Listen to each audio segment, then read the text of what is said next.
All right, so we got positive on positive, negative on negative, jumper cables grounded here,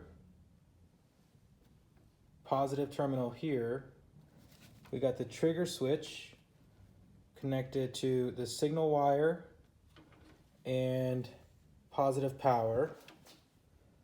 See where she goes.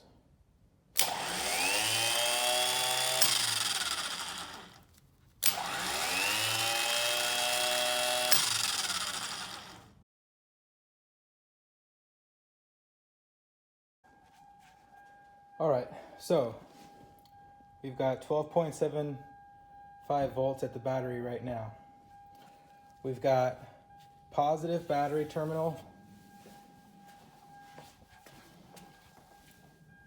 going to the positive terminal on the starter. We've got the negative battery terminal grounded on the starter. Obviously the negative battery terminal is over here on the negative battery post. We've got the trigger. We've got one end over here on positive power. The other end of the trigger goes to this alligator clip right here, which is going to the signal wire on the starter. I've also rigged in the test light just to see what happens here. So we've got good voltage at the battery. We've got everything rigged up the way it was before when we tested the starter outside of the vehicle.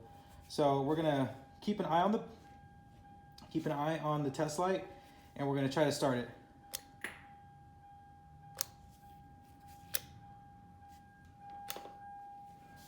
All right, so we're getting 12 volts to the signal wire, but the starter just isn't turning, at least not when inside the vehicle.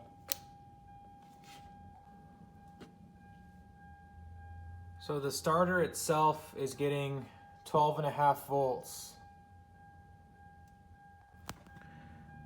The signal wire is also getting over 12 volts.